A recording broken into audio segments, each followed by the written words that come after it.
फ़जर के बाद कौन से काम करें? फ़जर के बाद एक मुसलमान की क्या रूटीन होनी चाहिए, इस पर रोशनी डालें। अबू हुनैन कराची से। देखें, हदीस से तो ये बात साबित है कि फ़जर के बाद का वक्त ज़िक्रुल्लाह का वक्त है। आप सल्लल्लाहु अलैहि वसल्लम ने इरशाद फरमाया कि जो शख्स फ़जर की नमाज के बाद उसी जगह जहाँ नमाज पढ़ी है बैठे बैठे अल्लाह का ज़िक्र करता है, यहाँ तक कि जब सूरज एक नेज़ा बुलंद हो जाता है, इशराक का वक्त दाखिल होता है, 2 रकत पढ़ता है, तो अल्लाह उसको एक हज उम्रे का सवाब अता फरमाते हैं। तो बहुत सारे असलाफ़ इसी पर अमल करते थे कि फ़जर की नमाज के बाद अल्लाह का ज़िक्र किया करते थे। यहाँ तक फ़ुक़हा ने लिखा है कि फ़जर की नमाज के बाद तिलावत करने से बेहतर है ज़िक्र करना। तो अगर कोई इस तरह तस्बीहात ना कर सके तो फिर तिलावत कर ले, क्योंकि बहरहाल तिलावत भी एक तरह का अल्लाह का ज़िक्र ही है। तो ये वक्त जो है ना, ज़िक्र अस्कार का वक्त है। सबसे बेहतर है ज़िक्र करे, वो नहीं तो फिर तिलावत करे। तो लेकिन वाजिब कुछ भी नहीं है इसमें। अगर आप फ़जर से पहले कर लें ज़िक्र, फ़जर से पहले कर लें तिलावत, तो भी जायज़ है। तो शरीयत में आपको इसका इख्तियार दिया है। लेकिन फ़जर के बाद सोना फ़ौरन, ये बहरहाल शरीयत में नाजायज़ हराम ना भी हो लेकिन नापसंदीदा है। बहुत सारे असलाफ़ से इसकी कराहत मनक़ूल है। तो अगर कोई मजबूर हो तो एक अलग बात है। जैसे किसी को रात को नींद ही ना आई हो और उसने सुबह 8 बजे कहीं जाना है, अब वो अगर फ़जर के बाद नहीं सोएगा तो वो आगे नींद पूरी नहीं होगी, मसाइल खड़े होंगे, तो वो अलग बात है, वो सो जाए।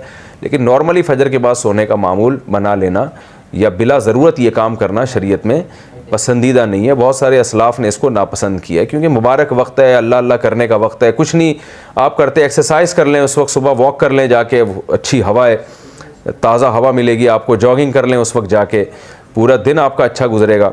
और दूसरी बात, नबी सल्लल्लाहु अलैहि वसल्लम ने फरमाया, बूरिका ली उम्मती फ़ी बुकूरिहा, अल्लाह ताला ने मेरी उम्मत के कामों में बरकत रखी है सुबह के वक्तों में।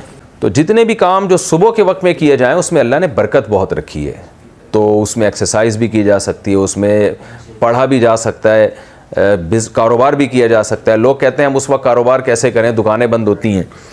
तो भाई कारोबार की प्लानिंग कर रहे हैं उस वक्त बैठ के आप, ठीक है, दुकान ना खोलें, कोई है ही नहीं कस्टमर आपको। कराची में तो आप सुबह अगर बैठेंगे दुकान खोल के, एक बंदा भी नहीं मिलेगा। लेकिन हमारे एक दोस्त ने ऐसा किया, दोस्त तो नहीं जानने वाले थे, उन्होंने क्या किया, उन्होंने कहा कि मैं फ़जर के बाद दुकान खोलूँगा। तो ऐलान कर दिया कि जो कस्टमर फ़जर के बाद आएगा खुसूसी डिस्काउंट होगा उनके साथ। तो उसमें लोग इस बहाने जल्दी जल्दी जाने लगे, तो वो उनका इतना रश हो गया कि उनका इस तरह से कारोबार में जो नुकसान हो सकता था उसकी तलाफ़ी इस तरह से हो गई। तो बहुत सारे तरीके, इंसान जब खोपड़ी इस्तेमाल करता है तो तरीके सामने आते हैं, और खोपड़ी इस्तेमाल भी फ़जर के बाद बहुत अच्छे तरीके से हो जाती है। तो ये वक्त जो है ना, इंसान का दिमाग बहुत फ्रेश होता है और उस वक्त बहुत अच्छा सोच सकता है, प्लानिंग बहुत अच्छी कर सकता है। तो ये काम फ़जर के बाद या फ़जर से पहले या फ़जर के बाद ये काम करने चाहिए।